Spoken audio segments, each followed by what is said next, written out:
Let's go right to the scene in Alexandria, Virginia, along the Potomac River. NBC News correspondent Aaron Gilchrist, not far from where that collision took place. Aaron, good morning. So we're talking about 67 people, 3 soldiers aboard that Army Black Hawk helicopter, 64 people, according to American Airlines, on that commercial aircraft. What more can you tell us right now about the search and rescue mission? Well, this search and rescue mission is still very much ongoing. You may be able to hear the helicopter that's flying overhead. There were a few, at least, that were up late last night. We've had one circling, going back and forth up and down the river the entire time that we've been out here this morning. And you may be able to see still some flashing lights over my shoulder here. This has been an effort that started almost immediately after the first reports of this plane and helicopter collision came in a little before 9 o'clock last night Eastern time. We saw as many as 300, according to DC Fire, 300 first responders respond to this scene from agencies throughout the National Capital Region. They have a mutual aid agreement where when something like this happens, you'll have first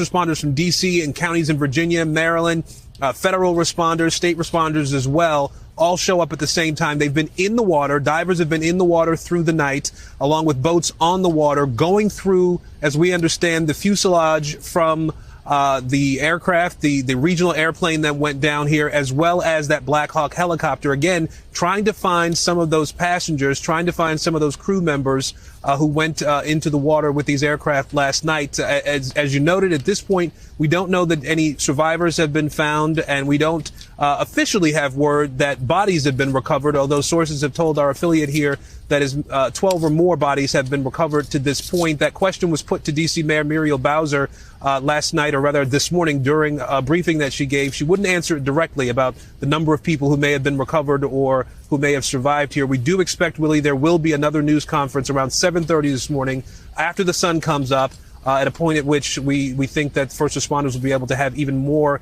obviously, visibility and perhaps more access to this search scene. Yeah, about an hour away still from sunrise there. We're hearing there will be plane crashes taking place. Planes are going to crash on the runway itself. And I think it is in this prophecy, yes. It is in this prophecy that some of the explanation for that will be given given later. But I saw that there will be a lot of plane crashes. Planes will crash on the runway itself. Planes will crash into stationary objects, and they will also crash with other planes, especially in rainy and foggy conditions.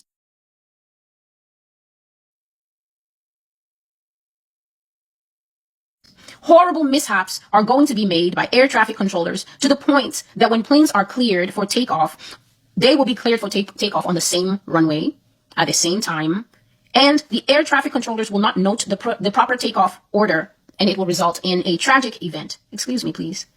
The Lord said that we will see fireballs on the runway. So this is literally 2 planes smashing into each other, nose to nose, 1 plane smashing into the side, caving in the side, windows falling in, and then boom.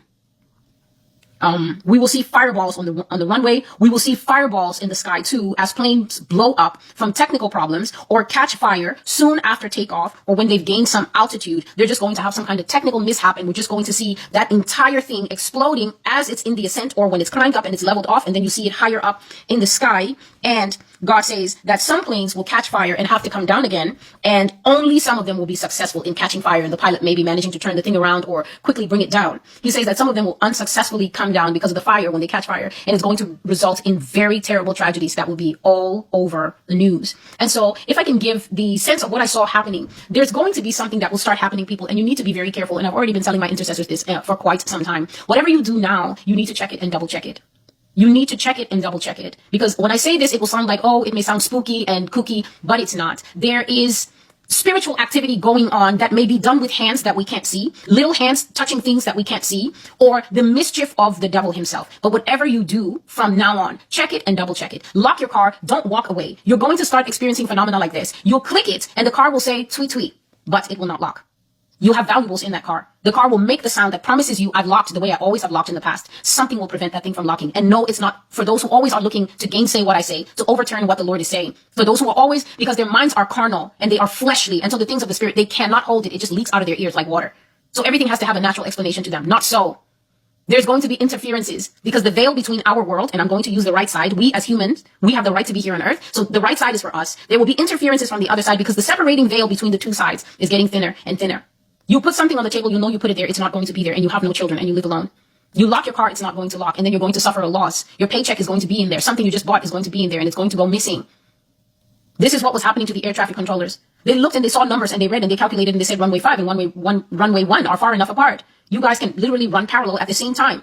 But something was making them read it wrong. Something was making them read it wrong, and they were literally scheduling runway 1 and runway 5 like this on a collision course instead of running parallel where they could both take off with enough space and not hit each other. They were making terrible, tragic mistakes after 20, 30, 40-year careers. They were not drunk. They were not sleepy. They were not distracted. They were not on their phones.